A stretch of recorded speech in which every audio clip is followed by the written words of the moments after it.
Hello everyone, welcome to exam Taiyari by Soni Singh. आज हम लोग भारत में अंग्रेजी शिक्षा के विकास और उसमें सहयोग करने वाले लोगों के बारे में पढ़ेंगे।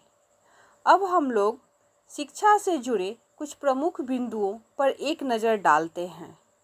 तो सबसे पहले वारेन हेस्टिंग्स, उसके बाद sir William Jones, Jonathan Duncan, Lord Wellesley, Madan Mohan Malviya, Raja Ram Mohan Roy, James Thomson, Lord William Bentinck, DK. Karve, Lord Hardinge, Annie Besant, ये प्रमुख लोग हैं। इसके बाद हम लोग उद्घोषणा पत्र देखते हैं जो कि शिक्षा के क्षेत्र से सुझाव के रूप में जुड़ा हुआ है।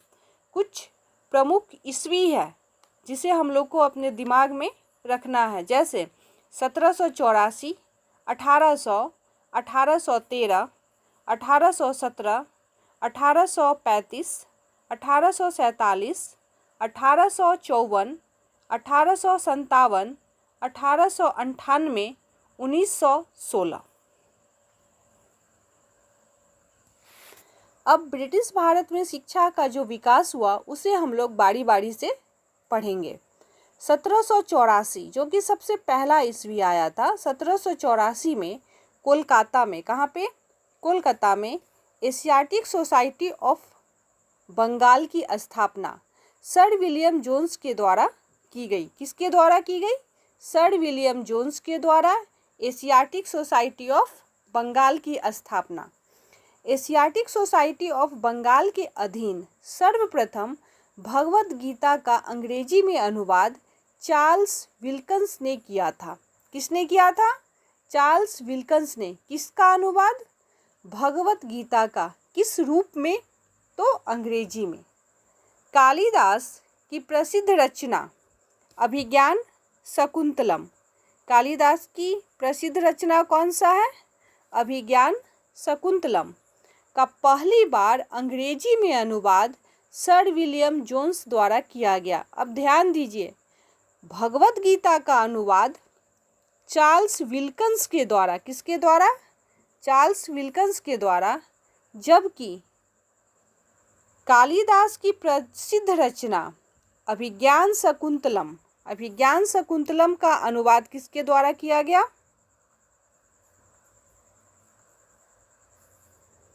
सर विलियम जोन्स के द्वारा। किसके द्वारा? सर विलियम जोन्स के द्वारा।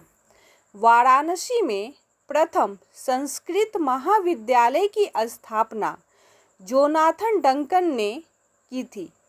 किसने किया था? जोनाथन डंकन ने। कहाँ पर? वाराणसी में। और ये कैसा महाविद्यालय था? तो प्रथम संस्कृत महाविद्यालय था। ध्यान दीजिएगा, प्रथम संस्कृत महाविद्यालय। व्यक्तिगत प्रयासों से सर्वप्रथम कोलकाता में शिक्षा हेतु मदरसा की स्थापना। किसकी स्थापना? मदरसा की स्थापना वारेन हेस्टिंग्स ने किए थे। कौन किए थे? Warren Hastings. 1800 में कोलकाता में असैन्य अधिकारियों के प्रशिक्षण हेतु फोर्ट विलियम कॉलेज की स्थापना लॉर्ड वेल्जली के द्वारा किया गया। किसके द्वारा? फोर्ट विलियम कॉलेज की स्थापना लॉर्ड वेल्जली द्वारा किया गया। शिक्षा के प्रसार हेतु 1 लाख रुपया खर्च करने का अधिकार। 1 लाख रुपया खर्च करने का अधिकार गवर्नर जनरल को। किसको? गवर्नर जनरल को चार्टर अधिनियम 1813 के द्वारा दिया गया। किस चार्टर अधिनियम के द्वारा? 1813। भारत में आंग्ल प्राचार्य विवाद भारत में शिक्षा पद्धति लागू करने के तरीके से है। मतलब अंग्रेजों के बीच जो विवाद था भारत में, वह किससे था? तो शिक्षा पद्धति को लागू करने से था। भारत में शिक्षा प्रसार हेतु आंग्लवादी यूरोपीय ज्ञान एवं अंग्रेजी भाषा के समर्थक थे। भारत में जो शिक्षा का प्रसार किया जा रहा था, अंग्रेज लोग चाहते थे कि भारत में अंग्रेजी भाषा का विकास हो, जबकि भारतीय लोग चाहते थे कि भारत में हिंदी भाषा का विकास हो। जबकि प्राचायवादी, आंगलवादी यहाँ पे अंग्रेज लोग हैं, और प्राचायवादी भारतीय पारंपरिक ज्ञान एवं भारतीय भाषाओं के समर्थक थे।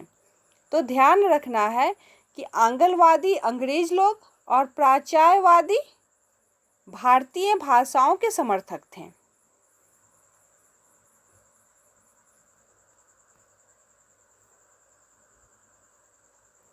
अब कुछ प्रमुख शिक्षा आयोग पर एक नज़र डालते हैं।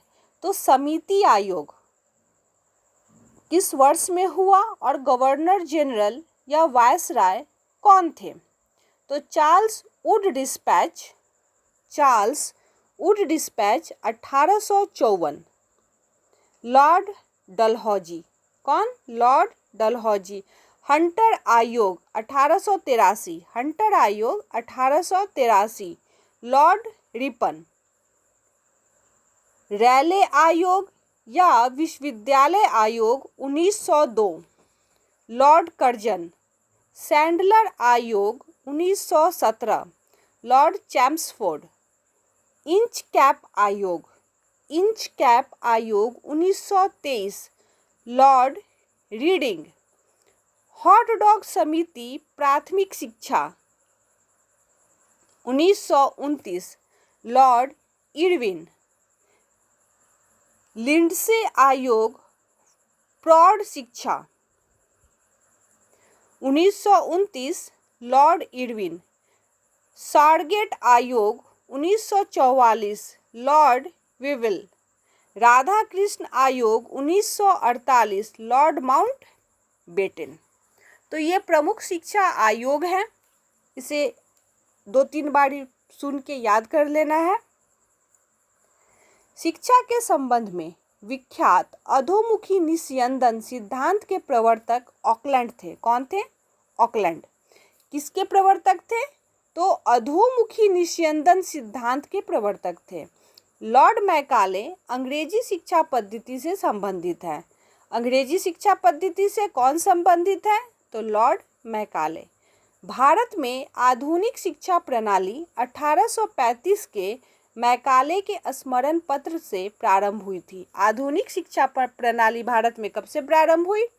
तो 1835 के मैकाले के स्मरण पत्र से।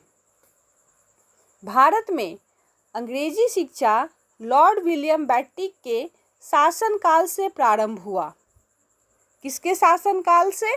तो लॉर्ड विलियम बेंटिक के शासनकाल से। अब हम लोग ऊपर जो प्रश्न पढ़े उस पे ध्यान देते हैं कि लॉर्ड मैकाले अंग्रेजी शिक्षा पद्धति से संबंधित है, लेकिन भारत में अंग्रेजी शिक्षा लॉर्ड विलियम बेंटिक के शासनकाल से प्रारंभ हुआ। भारतीय शिक्षा का मैग्ना कार्टा उद्घोषणा पत्र 1854 को कहा जाता है। मैग्ना कार्टा किसको बोला जाता है? उद्घोषणा पत्र 1854 को। पत्र के सुझाव पर कोलकाता, मुंबई तथा मद्रास में विश्वविद्यालय की स्थापना 1857 में की गई। कब की गई? 1857 में। किसके आधार पर? तो उद्घोषणा पत्र 1854 के आधार पर, और उद्घोषणा पत्र 1854 को मैग्ना कार्टा बोला जाता है। मनुस्मृति वह प्रथम ग्रंथ है जिसका अनुवाद सबसे पहले संस्कृत से अंग्रेजी भाषा में, किससे? संस्कृत से अंग्रेजी भाषा में एक कोड ऑफ जेंटुलॉज, किस नाम से? ए कोड ऑफ जेंटुलॉज के नाम से प्रकाशित हुआ। पेरिस स्थित रॉयल एशियाटिक सोसाइटी की सदस्यता। तो रॉयल एशियाटिक सोसाइटी कहाँ पर है? तो पेरिस में। सबसे पहले किसको दिया गया? तो माइकल मधुसूदन दत्त को, माइकल मधुसूदन दत्त को दिया गया। मुंबई में प्रथम महिला विश्वविद्यालय की स्थापना डी.के. कर्वे के प्रयास से हुआ। किसके प्रयास से हुआ? डी.के. कर्वे के प्रयास से मुंबई में प्रथम महिला विश्वविद्यालय की स्थापना। भारतीय विश्वविद्यालयों में धार्मिक शिक्षा के लिए प्रबल रूप से वकालत मदन मोहन मालवीय ने किए थे। कौन किए थे? मदन मोहन मालवीय ने। किस शिक्षा का? तो धार्मिक शिक्षा का। किस शिक्षा का? धार्मिक शिक्षा का वकालत कौन किया? मदन मोहन मालवीय। बनारस हिंदू विश्वविद्यालय का शिलान्यास लॉर्ड हार्डिंग के द्वारा किया गया था। लॉर्ड हार्डिंग के द्वारा बनारस हिंदू विश्वविद्यालय का शिलान्यास किया गया था। भारत में शिक्षा के क्षेत्र में विकास के लिए एनी बेसेंट ने वर्ष 1898 में सेंट्रल हिंदू कॉलेज की स्थापना की, जो वर्ष 1916 में मदन मोहन मालवीय जी के प्रयासों से बनारस हिंदू विश्वविद्यालय बना। तो बनारस हिंदू विश्वविद्यालय का पहले नाम क्या था? तो सेंट्रल हिंदू कॉलेज। 1817 में डेविड हेयर के सहयोग से, किसके सहयोग से? डेविड हेयर के सहयोग से कोलकाता में, कहाँ पर? कोलकाता में हिंदू कॉलेज की स्थापना राजा राम मोहन रॉय के द्वारा की गई। किसके द्वारा की गई? राजा राम मोहन रॉय के द्वारा। वर्ष 1847 में रुड़की इंजीनियरिंग कॉलेज के रूप में भारत में प्रथम इंजीनियरिंग कॉलेज की स्थापना जेम्स टॉमसन ने की थी। कौन सा कॉलेज? तो रुड़की इंजीनियरिंग कॉलेज। कब किए? 1847 में। कौन किया? James Thomson. 1937 में 1937 में गांधी जी द्वारा प्रस्तुत वर्धा योजना शिक्षा से संबंधित थी। किससे संबंधित थी वर्धा योजना? शिक्षा से। तो इसी के साथ मैं अपने वीडियो को समाप्त करती हूँ। मिलते हैं नेक्स्ट वीडियो में। अगर वीडियो पसंद आए तो लाइक, शेयर और सब्सक्राइब करें। तब तक के लिए नमस्कार।